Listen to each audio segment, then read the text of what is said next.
Welcome to the second keynote of the day, Load Flexibility and the CPUC, with President of the CPUC, Alice Reynolds.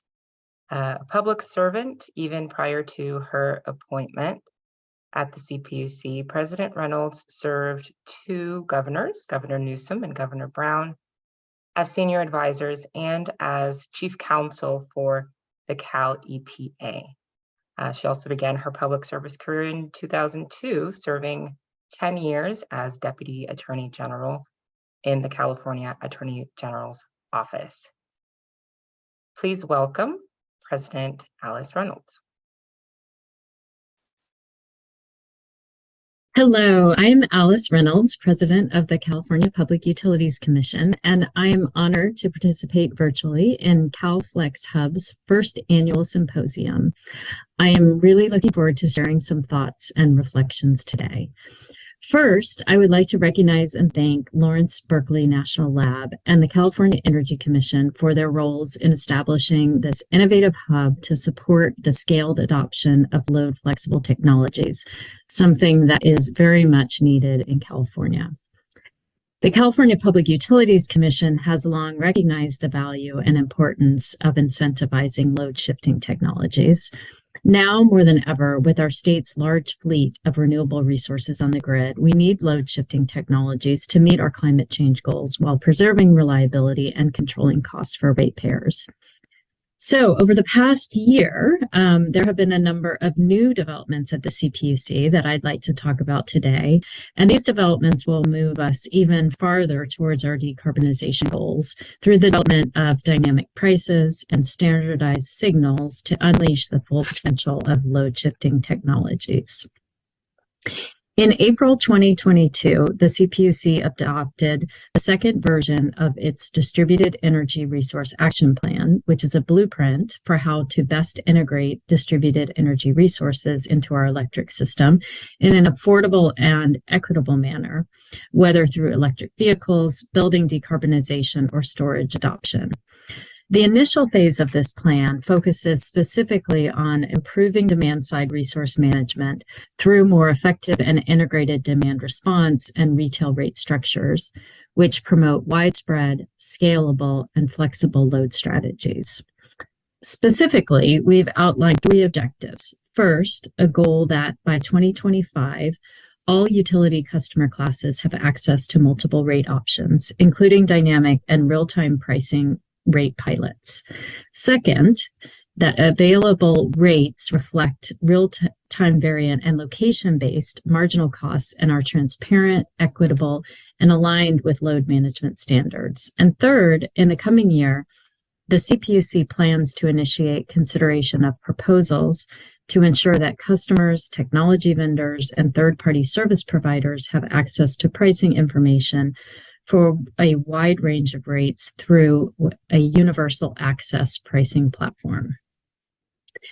In another action, following on the heels of this action plan, in July 2022, the CPUC launched its demand flexibility rulemaking to enable more widespread demand flexibility through electric rates.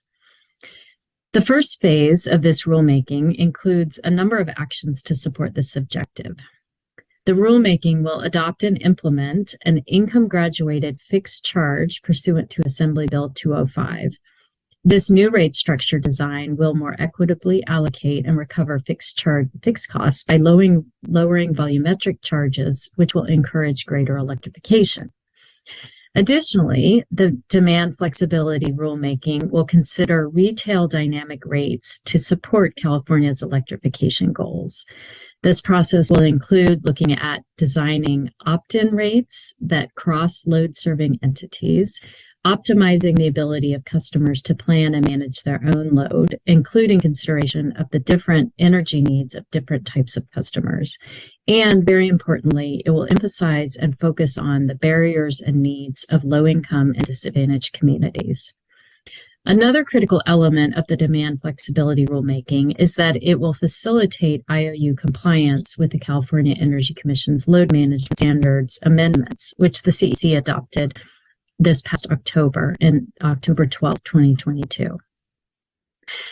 Now, something that you may already be aware of that I want to mention is the CPUC Energy Division staff paper presenting a proposal known as CalViews. This proposal has three primary elements: price access, rate reform, including real-time energy and capacity prices, and symmetrical bidirectional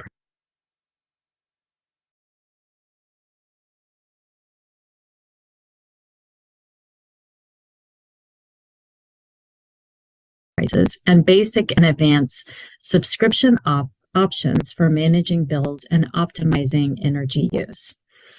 I encourage everyone to read this staff paper, which is available on the CPUC's website. And finally, I want to mention that the CPUC has already approved several utility dynamic rate pilots. The CPUC authorized 5 pilots in Pacific Gas and Electric and Southern California Edison territories that are focused on a range of end uses, including commercial electric vehicles and agricultural pumping.